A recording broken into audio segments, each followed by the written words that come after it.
Baba Saheb doctor Bhimrao Ambedkar ji ने क्यों और किस लिए कहा कि मेरा नया जन्म हुआ है? नागपुर को नागपुर क्यों कहा जाता है? आइए जानते हैं। तो वीडियो में अंत तक जरूर बने रहिएगा। तो चलिए वीडियो को शुरू करते हैं। के अम्बेडकराइट यूट्यूब चैनल में आप सभी का स्वागत है। जय भीम। बाबा साहेब डॉक्टर भीमराव अंबेडकर जी ने कहते हैं, नागपुर की भूमि पर बौद्ध दीक्षा लेने का तथा देने का धम्म दीक्षा समारोह कल हुआ। आज दीक्षा समारोह संबंधी ऐतिहासिक भाषण हो रहा है। विचारशील लोगों को कुछ अजीब लग रहा होगा कि मैंने ये काम अपने सिर पर क्यों लिया, इसकी क्या आवश्यकता है तथा इससे क्या होगा, परंतु इसकी जांच पड़ताल करना आवश्यक है। इसको समझने के बाद ही अपने इस काम की नींव मजबूत होगी। बहुत सारे लोग मुझे पूछते हैं कि इस कार्य के लिए आपने नागपुर शहर को ही क्यों चयन किया, किंतु इस स्थान का चयन करने का कारण एकदम अलग है। भारत में बौद्ध धर्म का प्रचार नाग लोगों ने किया है। इस नाग लोगों को जलाने के प्रमाण पुराणों में मिलते हैं। अगस्त्य मुनि इस अग्निकांड में से केवल एक नाग को ही बचा पाए थे। हम उसी नाग के वंशज हैं। नाग लोगों की बस्ती नागपुर तथा उसके आसपास ही थी, इसलिए इस शहर को नागपुर यानी नागों का गांव कहते हैं। नागों की बस्ती से जो नदी बहती है उसका नाम भी नाग नदी है। ये स्थान चयन करने का यही मुख्य कारण है। धर्म की जरूरत गरीबों को है, पीड़ितों को धर्म चाहिए। गरीब आशा पर जीता है तथा जीवन का मूल आशा में है। आशा के नष्ट होने पर फिर क्या हो सकेगा? धर्म ही आशावादी बनाता है। ये पीड़ितों को संदेश देता है कि घबराओ नहीं, तुम्हारा जीवन आशावादी होगा। इसी कारण गरीब पीड़ित व्यक्ति धर्म से चिपका हुआ रहता है। मनुष्य को लाभ से अधिक इज्जत प्यारा है। लाभ प्यारा नहीं होता है। हम इज्जत के लिए झगड़ते हैं। मनुष्य को पूर्ण व्यवस्था में ले जाने के लिए हम प्रयासरत रहते हैं। मनुष्य के उत्कर्ष के लिए धर्म अति आवश्यक है। मुझे ज्ञात है कि कार्ल मार्क्स के ग्रंथ से एक पंथ निकाला है।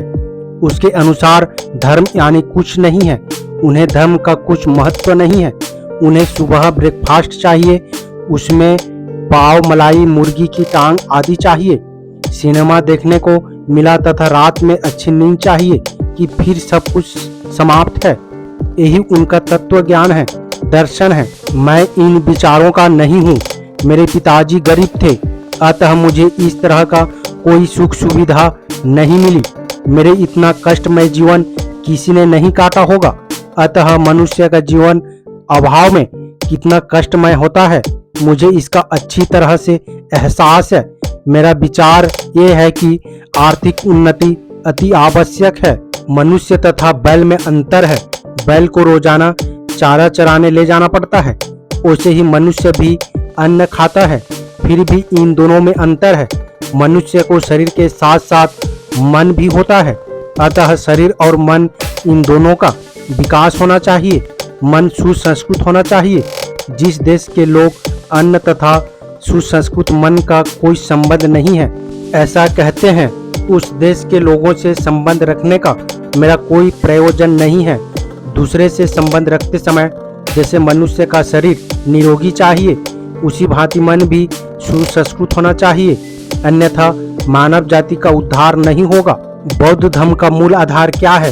तथागत गौतम बुद्ध ने बताया है कि विश्व में सर्वत्र दुख है। 90% व्यक्ति दुख से पीड़ित है। दुख में फंसे गरीब व्यक्ति को दुख से मुक्त करना ये बौद्ध धर्म का मुख्य कार्य है। हम अपने रास्ते से जाएंगे, तुम अपने रास्ते से जाओ। हमको अच्छी राह मिल गई है। ये आशा का तथा अद्भुत का मार्ग है। ये मार्ग नया नहीं है। ये मार्ग बाहर से नहीं लाया गया है। ये भारत का ही मार्ग है। तथागत बुद्ध द्वारा बताए गए तत्व अजर अमर है, किंतु बुद्ध ने ऐसा कोई दावा नहीं किया है। ऐसी उदारता किसी धर्म में नहीं है। धर्म के नाश के 3 कारण भंते नागसेन ने बताया है। पहला कारण है, कोई धर्म कच्चा होता है, उस मार्ग के मूल तत्व ज्ञान में गंभीरता नहीं होती है, वो धर्म तत्कालिक होता है। दूसरा कारण है, धर्म का प्रचार करने वाले विद्वान नहीं होने पर धर्म का नाश होता है। ज्ञानी लोग ने धर्म बताना चाहिए। विरोधियों से वाद विवाद करते समय धर्म प्रबल न होने पर धर्म को ग्लानि आती है।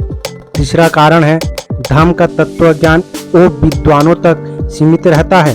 सामान्य लोगों के लिए केवल मंदिर विहार हुआ करते हैं। हम यदि बौद्ध धर्मीय हुए हैं फिर भी मैं राजनीतिक अधिकार दिलाकर रहूंगा। मुझे इसका पूरा विश्वास है। मेरे मरने के बाद क्या होगा ये मैं नहीं बता सकता हूँ। इस आंदोलन के लिए बहुत काम करना पड़ेगा। हमारे बौद्ध धर्म स्वीकारने पर क्या होगा, अड़चने आने पर उन्हें कैसे दूर किया जाएगा, उसके लिए कौन से प्रयत्न करने पड़ेंगे। मैंने इस सब का पूरी तरह विचार किया है। मेरी गठरी में सब कुछ भरा पड़ा है। इसकी मुझे पूरी तरह जानकारी है। मैंने जो अधिकार दिलाया है मैंने वो अपने लोगों के लिए ही दिलाया है। जिसने इन अधिकारों को दिलाया है वो उन अधिकारों को भी दिला देगा। ये अधिकार और सुविधाएं दिलाने वाला भी मैं ही हूँ। अतः आपने मुझ पर विश्वास करना चाहिए। विरोधियों के प्रचार में कोई तथ्य नहीं है। मैं ये सिद्ध करके बताऊंगा। बाबा साहेब डॉक्टर भीमराव अंबेडकर जी ने बताया कि बौद्ध धर्म स्वीकार करने के बाद ही मेरा नया जन्म हुआ है। उम्मीद करता हूँ वीडियो को समझ गए होंगे। अगर समझ गए हैं तो अपने परिवारजनों को, दोस्तों को, मूल निवासी, SC, ST, OBC, Bahujan Samaj को शेयर जरूर करें ताकि उन्हें भी पता चल सके, जानकारी हो सके। मेरा आप सभी बहुजन समाज, मूल निवासी अम्बेडकरवादियों से अपील है, हम अपने समाज को जागरूक करने के लिए बहुत मेहनत करते हैं और अम्बेडकर विचारधारा वाले वीडियो को लाते रहते हैं। आपकी एक सब्सक्राइब हमारे हौसले को बुलंद कर हमें दोगुनी हौसला प्रदान करता है, मजबूत करता है। इसलिए आप सभी से गुजारिश है कि हमारे चैनल को सब्सक्राइब करके हमें सपोर्ट जरूर करें ताकि हम अगले नए वीडियो डालें तो आप तक नोटिफिकेशन जा सके और कुछ महत्वपूर्ण जानकारी मिल सके। धन्यवाद। जय भीम, जय संविधान, जय मूल निवासी।